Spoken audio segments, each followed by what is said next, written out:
Welcome everyone to Jaydon's Jam. Today I'm going to be talking about Rings of Power, Episode 4, The Great Wave. Before I get into the review though, I am still getting over this sickness. I know I sound sick, this cold, whatever I've had. So I apologize if I sound annoying. I'm also recording in the morning here, so that's also affecting my voice. But hey, when you got kids, you just gotta record whenever you get a chance, and this is my only chance today. Sorry, I don't know if you guys can hear in the background. My kids are playing upstairs, and so you might hear them yell at each other or whatever. Kids. So I apologize if there's some background noise here. Anyways, so I started off last review talking about how I consider myself like a casual fan of Lord of the Rings. I haven't read the books, but I love the Peter Jackson movie trilogy. I watch it at least once a year. So that's basically where I am as a Lord of the Rings fan. So again, people who are watching my video for the watching my videos for the first time. Sorry, I can't speak. I got so much medication going through me.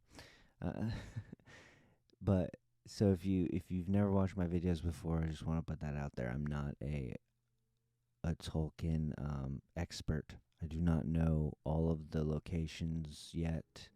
I don't know all of the different races and civilizations here. I'm still learning everything. So you got to give me a bit of a break, especially today because my brain is a little foggy. But I like recording videos, so we're going to keep doing it. Anyways, so this episode I really like this episode. A little bit more slower paced than I thought it was going to be, just from how the last episode ended. But let me start off. So, the thing I was most excited for was seeing Adar, the I guess one of Sauron's army, and it's Benjen Stark, guys. That's really cool. I like that they got some Game of Thrones actors here.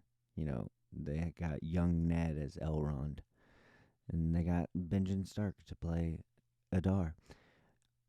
I I find him like there's something about him I want to know more, but I think this episode gives you enough of him to where I'm not complaining about because he's only in two scenes really, and they're short scenes, but I will say just the way they make that he comes in and that he like kind of he comforts the dying orc and then just stabs him.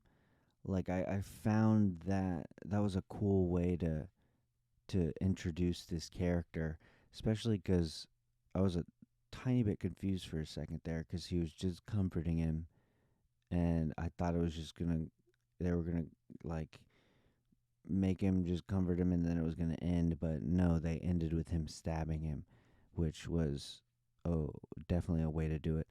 It's cool to see that like the orcs are calling him father. Like there's some kind of dynamic there. He's an elf too, which is another interesting thing about him. Uh, I I loved it. I loved that scene. I love his conversation with the Arondir. As I said before, the Southlands storyline is the storyline I am most. I know I use this word all the time, but the most interested in. Yeah, I love this. I love the Southland storyline. That's the one that I look forward to every episode. And speaking of that, seeing a Rondeer when he's talking to Adar and he's holding that, I don't know, I couldn't tell really what it was, but that object, I couldn't tell. It had a little bit of a sharp edge, and he was like he was gonna thinking about stabbing him. And then you have the twist of where Adar's like, "Nah, go warn your people.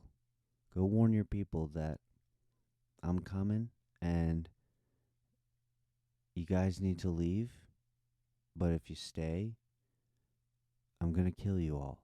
Basically is the thing. And it really feels like, especially with the whole Numenor storyline, there actually might be a battle at the end of this season, which I did not expect. I honestly did not expect to see any battles this first season. So that's cool. I'm a sucker for a good battle. So I can't wait to see how they get there. Anyways, so then we get to Theo, and I didn't go into much detail about Theo. Just I don't he wasn't in the last episode, so I didn't really feel like I needed to talk about him much. But I didn't really care much. This episode changed that. I thought there was enough tension.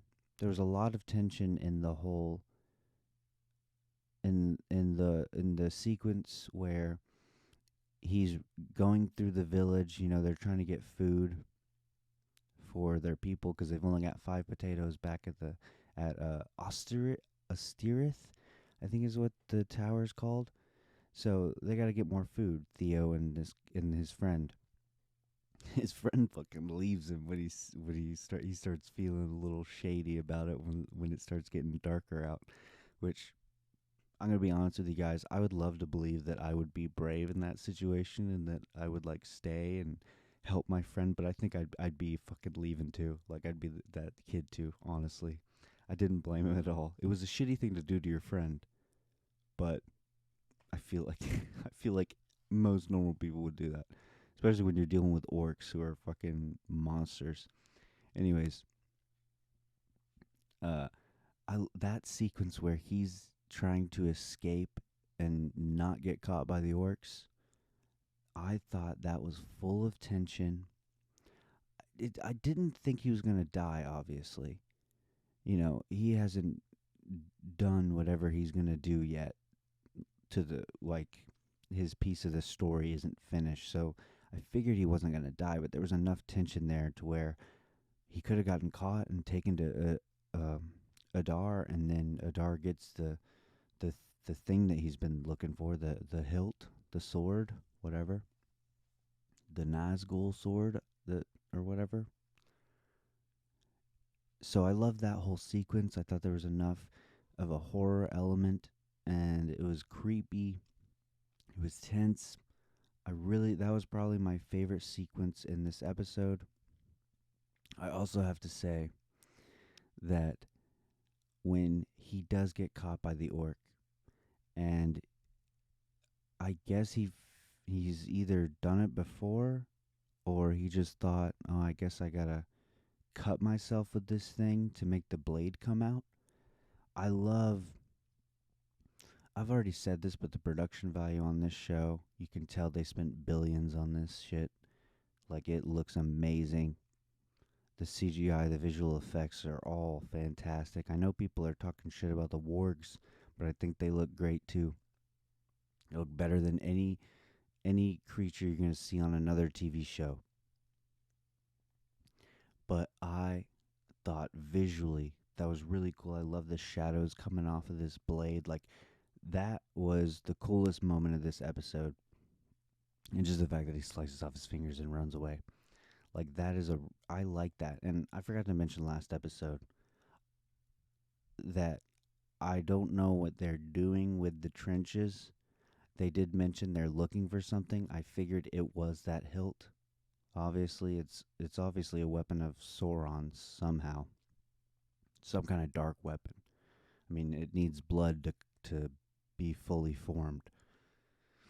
It's just all of that stuff with Theo and Arondir and Adar, the Southlands, best storyline to me personally. And her name is Bronwyn, guys. Last episode, I couldn't think of Theo's mom's name, and I kept calling her Theo's mom. I apologize. It is Bronwyn. And then there's the creepy old guy at the end who's like a servant of Sauron, and he's just waiting for Sauron to come back. They mentioned the blaze in the sky, which I'm assuming they're talking about the stranger. A lot of these storylines are starting to finally kind of interweave and come together, and I think this show is getting better.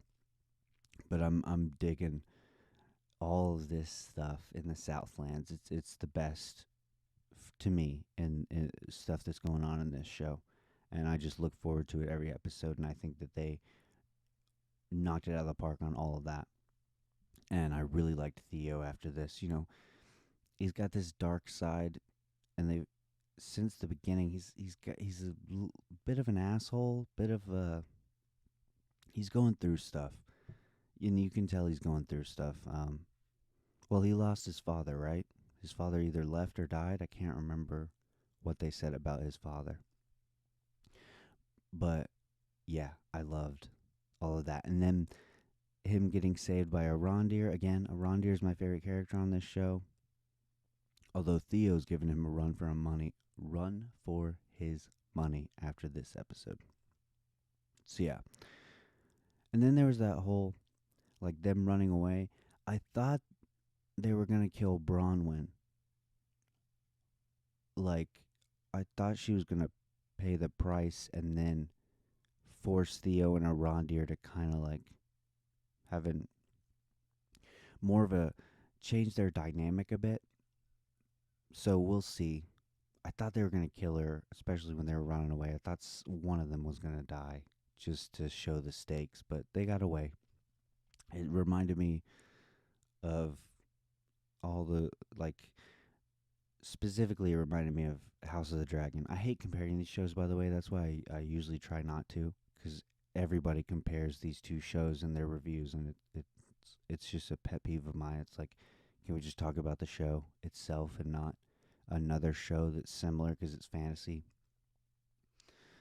But it reminded me of the House of the Dragon, the third episode when Damon's dodging all the arrows. It was very similar, and we got to see Arondir's a badass archer. I love it, man. I love the Southlands. So moving on, it was cool seeing Elrond come back. Elrond and Durin. I'm assuming just from one of the trailers, there was a Balrog in the trailer. I'm assuming that Elrond and or Durin and the dwarves are gonna awaken a Balrog in this mine. Can't wait to see that. That's really what I'm looking forward to. Because Balrogs are fucking cool as shit. Like they have some of the coolest designs of any fantasy creature. I love seeing the Balrogs. We didn't see it this episode though, I should say. I like Elrond and Durin's back and forth. I think it works really well. It was nice seeing a little bit of emotion come out of Elrond this episode. He teared up when he was talking about his dad. And I found that to be that was a good moment. Like I'm I'm digging the dwarves. I always liked the dwarves in Lord of the Rings. Gimli is one of my favorite characters, so I always love seeing the dwarves. And this storyline, they finally revealed what's in the box. I figured it was um Mithril. Uh so it was cool seeing that, and I like the fact that Elrond, he obviously, when Durin shows it to him and lets him keep that piece of the Mithril, Elrond's like, I'm not here for this, you know, I'm here for friendship, which, yeah, I guess. I mean, you kind of, you kind of gotta take it back a bit and think about how you're interacting with this dude. So that makes sense that he'd go, yeah, friendship. But really, he needs his help to build this tower. He needs the dwarves. Um, what's the word? The dwarves' craftsmanship. Their building ability. I don't know. I'm not coming up with the right word to build this tower a little faster because they need it built faster. Celebrimbor does. Which, by the way, is really cool hearing the name Celebrimbor and seeing him as an elf, because I've Shadow of Mordor, one of my favorite PS4 games, and it's cool seeing Celebrimbor.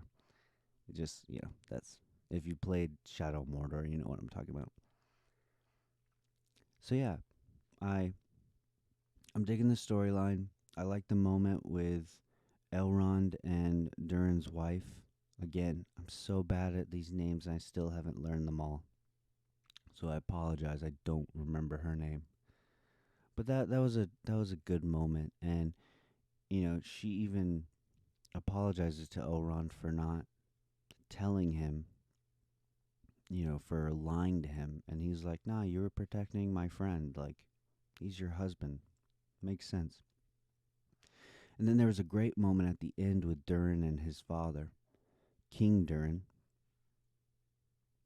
which I found to be a great scene too. And Durin, he's basically like, just, you need to go with Elrond. Go with Elrond, see what's up. There's obviously more going on that he's not saying yet. So go ahead and go. Just be smart about it. I like that moment. It's a good moment. So the Numenor stuff. This is the weaker of the storylines to me.